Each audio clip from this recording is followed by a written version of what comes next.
Una enfermedad de transmisión sexual denunció a mi esposa y yo la divorcié de inmediato.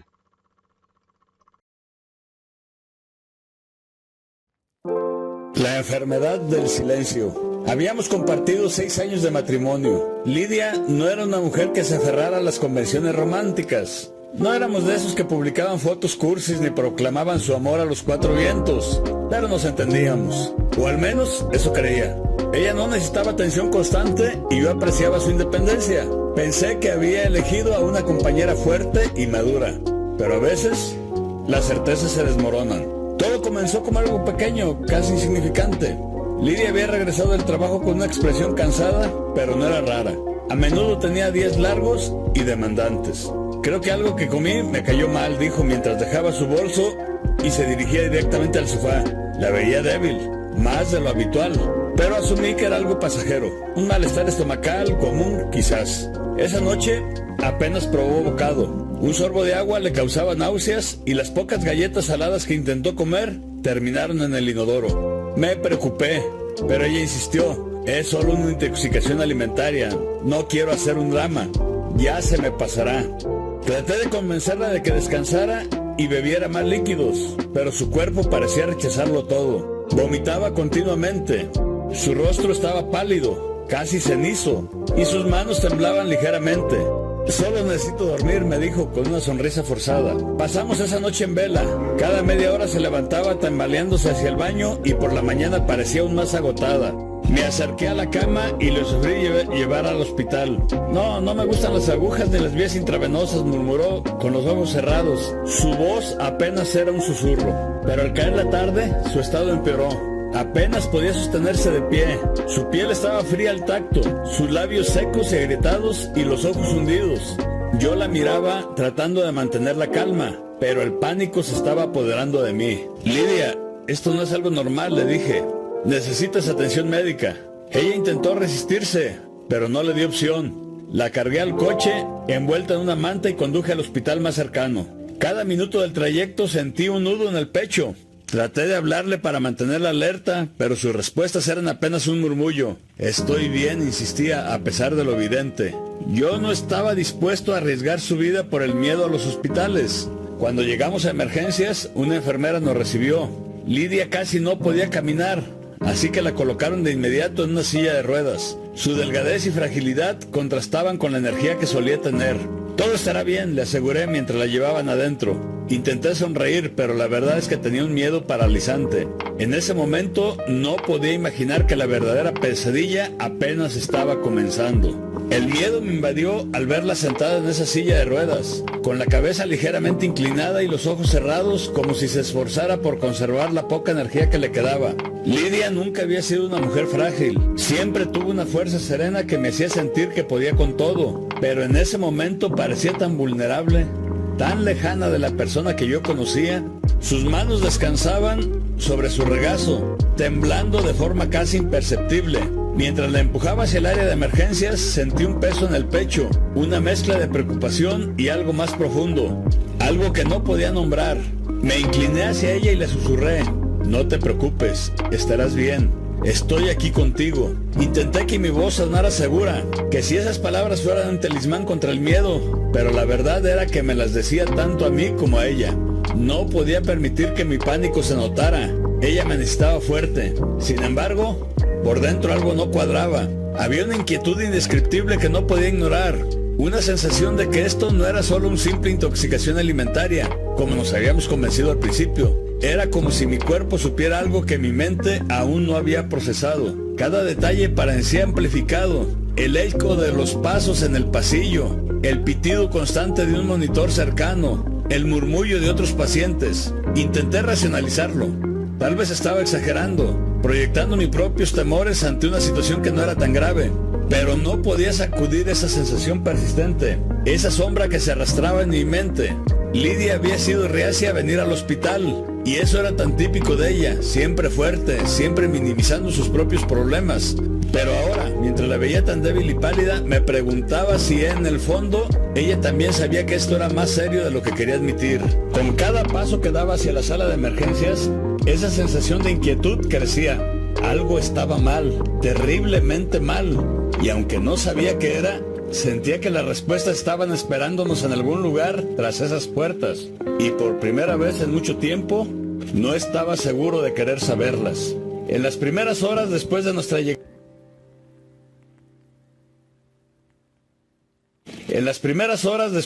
llegada, los médicos trabajaron con rapidez y eficiencia. Conectaron a Lidia a una solución intravenosa para rehidratarla, y poco a poco su respiración se estabilizó, aunque seguía débil y agotada. Los signos vitales empezaron a normalizarse. La visión de su rostro menos pálido y su cuerpo descansando en la cama del hospital me dio un alivio temporal. Estaba fuera de peligro inmediato, o al menos eso me dijeron. Va a estar bien, repitió uno de los médicos con una sonrisa tranquilizadora. Quise creerle. Sin embargo, las palabras del médico no disiparon mi preocupación.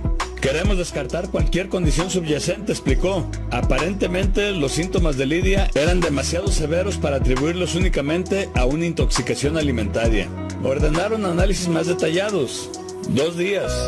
Eso era lo que tomarían obtener los resultados, aunque prometieron mantenerla monitoreando. Mientras tanto, la incertidumbre comenzó a pesar sobre mí. Durante esas primeras horas apenas me aparté de su lado. Me aseguré de que estuviera cómoda, que la manta cubriera sus pies y que tuviera algo de paz mientras dormía. Cada vez que se despertaba le ofrecí agua, aunque rara vez podía beber más de un sorbo. Observé cada respiración, cada pequeño movimiento, como si al vigilarla pudiera evitar que algo malo sucediera. Me sentí impotente, pero decidido a no dejarla sola. Todo transcurría en un extraño silencio, hasta que alrededor del mediodía del segundo día, una enfermera se acercó con un sobre en la mano. El médico hablará con usted pronto, me dijo con tono neutral, mientras lo depositaba en mis manos. Sentí que el sobre pesaba más de lo que debería. Lidia seguía dormida, conectada al goteo intravenoso. Su figura parecía más frágil de lo que nunca imaginé posible.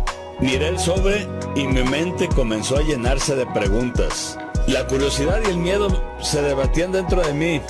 Sabía que debía esperar al médico, pero cada segundo que pasaba se sentía interminable. Finalmente cedí. Abrí el sobre con manos temblorosas. Las palabras impresas en el informe comenzaron a formarse ante mis ojos, pero mi cerebro tardó en registrarlas. Positivo para clamidia. Por un instante no entendí lo que estaba leyendo. Mi mente se negaba a procesarlo. ¿Qué significaba esto? ¿Cómo era posible? Me sentí como si todo el aire hubiera sido expulsado de la habitación. Mi corazón comenzó a latir con fuerza y un sudor frío cubrió mi frente. Tiene que ser un error, pensé desesperadamente. Tal vez las muestras se mezclaron. Tal vez el laboratorio cometió un fallo. Pero mientras buscaba en mi mente cualquier explicación lógica que pudiera tranquilizarme, otra parte de mí sabía que algo más profundo estaba a punto de desmoronarse. El informe, pequeño y simple, era ahora un objeto imposible de sostener. Miré a Lidia durmiendo tranquila, ajenas a las implicaciones de esas palabras, y entonces la duda, el miedo y la incredulidad comenzaron a asfixiarme. El médico llegaría pronto para darme respuestas, pero no estaba seguro de querer escucharlas. El reporte decía, positivo para clamidia. Esas palabras parecían brillar en la hoja como si estuvieran escritas en neón. Mi mente se detuvo. ¿Clamidia? Era una ETC, una enfermedad de transmisión sexual. Por un momento no entendía lo que estaba leyendo. Era como si mi cerebro hubiera desconectado todos los cables para protegerme del impacto. 1.000.000 de pensamientos me saltaron al mismo tiempo. ¿Cómo es posible? ¿Por qué? ¿De dónde? Esto no podía estar ocurriendo. Tiene que ser un error, me dije como un mantra desesperado. Tal vez habían mezclado las muestras. Tal vez alguien cometió un descuido en el laboratorio. Seguramente. No podía ser real. Sentí un sudor frío recorriendo mi espalda mientras intentaba mantenerme en pie.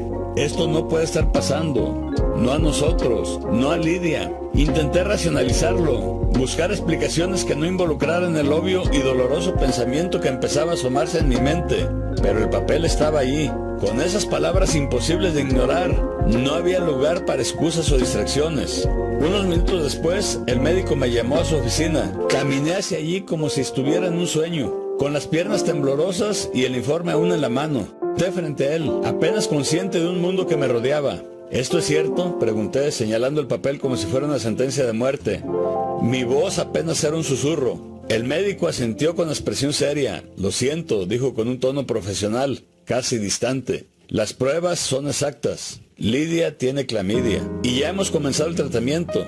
Y es importante que complete el ciclo de antibióticos. Sus palabras resonaban en mi cabeza, pero no llegaban a registrarse completamente. Traté de escuchar, pero su voz parecía distante, como si hablara desde otro lugar. El aire en la habitación parecía haberse vuelto más pesado.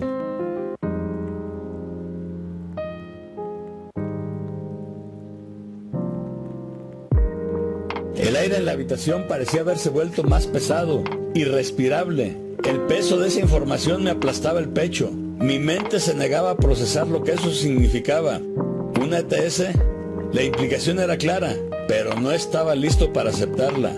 Lidia, mi esposa, alguien en quien confiaba completamente, ¿cómo había llegado a esto? Salí de la oficina del médico con el informe en la mano, caminando como un autómata. Lidia seguía en su cama dormida con la fragilidad de alguien que parecía estar en paz, pero para mí todo había cambiado.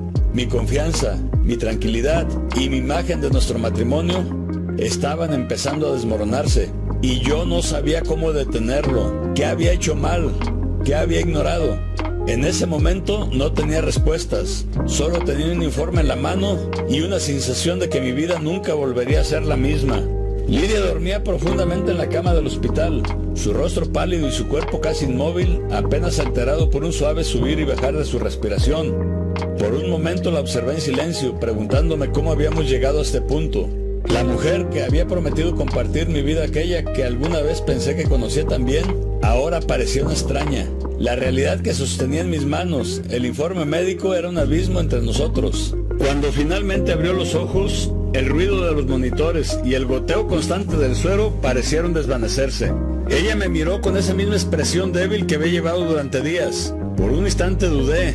No quería lastimarla, no quería descargar sobre ella todo lo que hervía dentro de mí, pero la duda duró poco. Extendí el informe hacia ella sin decir una palabra. Sus manos temblaban al tomarlo y su mirada recorrió la página con rapidez. Su rostro, ya pálido, pareció perder aún más color, como si la sangre huyera de su cuerpo. En ese instante no había dudas de que entendía perfectamente lo que estaba leyendo. Sus ojos se llenaron de lágrimas que comenzaron a deslizarse por sus mejillas. Cuando finalmente habló, su voz era apenas un susurro. Puedo explicarlo, tartamudeó, pero no quería explicaciones. No quería escuchar excusas ni disculpas. Mi paciencia, mi empatía, mi comprensión, todo se había agotado. En el momento en que leí ese informe, ¿cómo? Solté con un tono que me sorprendió incluso a mí. ¿Por qué? Continuó, y mi voz se alzó rompiendo el silencio del cuarto. Lidia intentó hablar, pero cada palabra se ahogaba en un sollozo. No me importaba que estuviéramos en un hospital. No me importaba que estuviera conectada a un goteo intravenoso, ni que su cuerpo pudiera apenas sostenerse. Mi rabia había tomado el control. Meses sin intimidad, espeté con los dientes apretados, porque nunca estabas de humor. Siempre había una excusa. Y ahora esto. ¿Cómo es posible? Las preguntas se acumulaban en mi mente y salían de mi boca antes de que pudiera detenerlas. ¿Con quién? ¿Cómo pudiste hacerme esto? ¿Cómo pudo pasar esto en nuestro matrimonio? Mi voz resonaba en la habitación y Lidia solo lloraba. Sus lágrimas parecían un intento desesperado de limpiar la verdad que ya estaba escrita, pero no podía. Nada podía borrar lo que había en ese informe. La miré buscando en su rostro una respuesta, algo que pudiera explicarlo, algo que pudiera hacerme entender. Pero todo lo que veía era dolor, arrepentimiento y tal vez algo más. Algo que me enfurecía aún más, culpabilidad. Sabía que había algo más, algo que no estaba dispuesta a decirme, y yo no iba a detenerme hasta que lo confesara. Habla, Lidia, dime la verdad. Pero en ese momento las palabras no podían cerrar la grieta que ya se había abierto entre nosotros. La distancia emocional era tan grande que ninguna explicación podría cubrirla. Todo lo que quedaba era el peso del silencio interrumpido únicamente por sus sollozos y el eco de mi propia rabia. Sus lágrimas y disculpas no significaban nada para mí en ese momento. La presioné hasta que confesó. Me dijo que había tenido relaciones con hombres al azar, la mayoría de ellos clientes en su trabajo como peluquera. Compartía contactos de manera discreta y lo hacía por placer. Era una escapatoria, dijo, algo que hacía a veces. Sus palabras se clavaron en mi mente, no por la traición física, sino porque esa escapatoria era un reflejo de algo más profundo que nunca había entendido. Tal vez en mi intento de respetar su independencia había ignorado señales. Tal vez nunca había conocido realmente a la mujer con quien compartí 6 años de mi vida. En ese momento quería respuestas, pero lo único que quedaba era el silencio entre nosotros. Un silencio que decía más de lo que las palabras podían explicar. La dejé en el hospital al día siguiente, rodeada de médicos y enfermeras que no dejaban de entrar y salir de su habitación. Su cuerpo seguía débil, pero ahora cargaba un peso más grande que cualquier enfermedad. El peso de las decisiones que había tomado. Antes de irme, le dije lo único que podía decirle. A partir de ahora te haces cargo. Te haces cargo de los tratamientos, de las facturas, de todo. Yo no puedo seguir aquí. No intentó detenerme, no pidió que me quedara. Tal vez sabía que no había vuelta atrás. Tal vez entendía que el hombre que había estado sentado junto a ella durante esos días ya no era el mismo. El divorcio fue rápido, pero no sin drama. Cuando recibí los papeles para firmar, sentí una punzada de algo que no esperaba. Nostalgia, tristeza, amor, no lo sé, pero firmé de todos modos, con una resolución que se había convertido en mi única certeza. Lidia, por su parte, intentó resistirse. ¿De verdad quieres hacer esto?, me preguntó durante la primera audiencia, sus ojos aún hundidos por un brillo de desesperación. Me preguntó durante la primera audiencia, sus ojos aún hundidos con un brillo de desesperación. No quiero, respondí con frialdad, pero no me dejas otra opción. En el juzgado, su abogado intentó argumentar que nuestra relación podía salvarse, que su enfermedad y sus errores eran una llamada de atención, un momento para reflexionar y de reconstruir. Pero yo sabía que no había nada que reconstruir. La confianza era un cristal roto, y cada palabra de los abogados solo hacía más grande la grieta. En una de las audiencias, Lidia finalmente habló directamente conmigo. Su voz era frágil, casi inaudible. Lo siento, nunca quise lastimarte así. Yo solo me sentía vacía, y pensar que llenar ese vacío con otros me haría sentir viva. Pero no fue así, solo me hundí más. Quise decirle que entendía, pero no lo hacía, tal vez nunca lo haría. Su dolor no justificaba el mío. No importaban sus razones, sus lágrimas o su arrepentimiento. Ya no queda nada, Lidia, le dije mirándola directamente a los ojos. Lo que hiciste destruyó todo lo que éramos, todo lo que teníamos. Cuando el juez declaró nuestro divorcio oficial, sentí un alivio amargo. Era libre, pero no estaba completamente en paz. El amor que alguna vez sentí por Lidia se había convertido en algo irreconocible. Un recuerdo distante que ahora solo dolía. La última vez que la vi fue al salir del juzgado. Estaba parada en la escalinata, envuelta en un abrigo que parecía demasiado grande para su cuerpo ahora delgado. Me miró como si esperara que dijera algo, cualquier cosa, pero no había palabras que pudieran cambiar lo que ya estaba hecho. Me di vuelta y caminé hacia mi coche, dejando atrás no solo a Lidia, sino también a todo lo que habíamos compartido. Al final, la enfermedad del silencio no fue solo la suya, también fue mía. Fue el silencio que no rompí cuando debía haber hablado. El silencio que permitió que creciera esa distancia entre nosotros. Pero ahora había terminado. Y aunque la herida seguía abierta, era un paso hacia algo que finalmente podría llamarse libertad.